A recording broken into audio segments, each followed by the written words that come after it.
So you're thinking about learning Python, but maybe you're not quite sure where to start. Well, you've come to the right place. Today, we're going to break down a really clear, step-by-step roadmap to take you from an absolute beginner all the way to a job-ready specialist. Let's map out your future in code.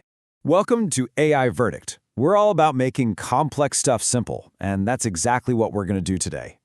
We're going to structure your entire Python journey in a simple, day-by-day way, and we'll even cover how to use some cool AI tools along the way, but only when the time is right. Look, if you're feeling overwhelmed, that is totally normal. I mean, the amount of information out there can feel kind of paralyzing, right? But don't you worry, we are going to slice right through all that noise and give you a focused, actionable plan. Okay, so here's our game plan. First, we'll quickly touch on why Python is such a great choice. Then we'll dive into our 3 big stages: mastering the fundamentals, building your foundation, and finally, choosing your career path. Let's get started. So, first things first, why are we even talking about Python? Well, it's pretty simple. It is one of the most popular and, more importantly, versatile programming languages on the entire planet. Whether your dream job is building websites, diving into the fascinating world of AI and machine learning, becoming a data scientist, or even just automating boring tasks with scripts, Python is your ticket in. This one learning path can open doors to any of these amazing fields. And that brings us to stage 1, mastering the fundamentals. Now, I really can't overstate this. This is the most important part of your entire journey. Think of this as learning the ABCs of programming. It's the absolute basics of how to tell a computer what you want it to do. Before we even get into the what to learn, we have to talk about the #1 mistake that trips up so many beginners, and that's just waiting. So many people waste months just thinking about whether they should start or not. So here's the deal. You have to start today. Not tomorrow, not next week. Today, even if you only have 30 minutes to write one tiny, simple program. Taking that first step, that's everything. Now, what's really interesting about this first stage is something you shouldn't do.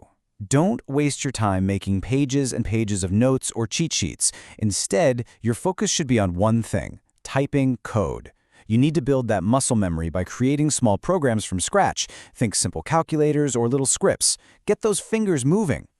So, what does this stage actually cover? Well, you'll be getting comfortable with your core toolkit.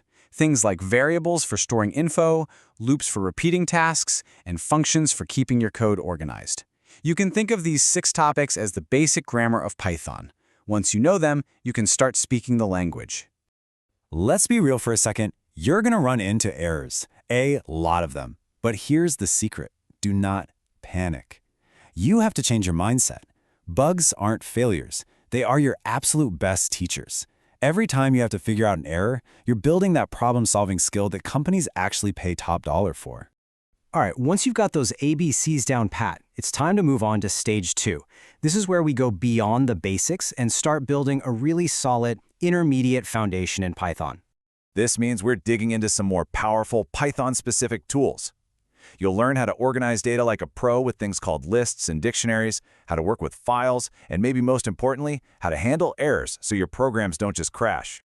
Now for a big one, object-oriented programming, or OOP for short. And I really can't stress this enough. This is a non-negotiable skill.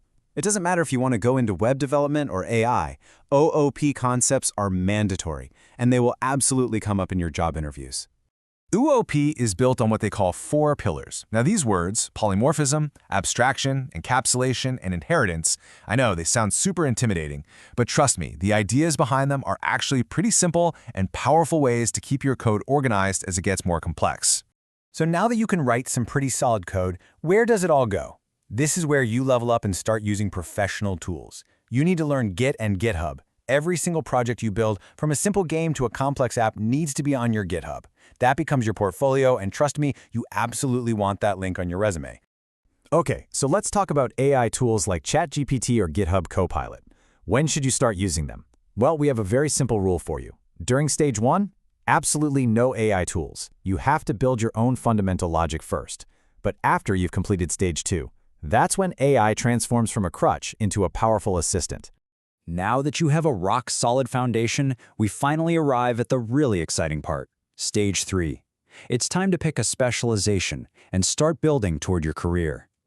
You know, broadly speaking, there are 2 main highways you can take. If you love building apps, you'll probably head down the web development path and learn tools like Django or Flask. If you're more fascinated by data and intelligence, you'll dive into the world of data science and AI, mastering a whole suite of powerful libraries.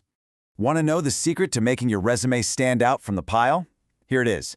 Aim for a minimum of three substantial, full-fledged projects in your chosen specialty. That's the number that tells recruiters you're a serious candidate. And just to be clear, I'm not talking about building another tic-tac-toe game. To really impress people, you need to build and deploy robust, large-scale projects, something that shows you can handle real-world complexity. That's the stuff that gets you hired. So we've covered the entire map, all the way from your very first line of code to getting yourself job ready. Now let's bring it all home for your final verdict. If you're just starting out on this journey, the single most important piece of advice I can give you is this. For now, completely ignore specialization. Put all of your time and all of your energy into absolutely mastering Stage 1 and Stage 2. Build that unshakable foundation first. Everything else will follow. You have the map, you have the plan. The theory part is officially over. Your journey truly begins with action, with that very first line of code you write. So the only real question left is, what are you going to build first?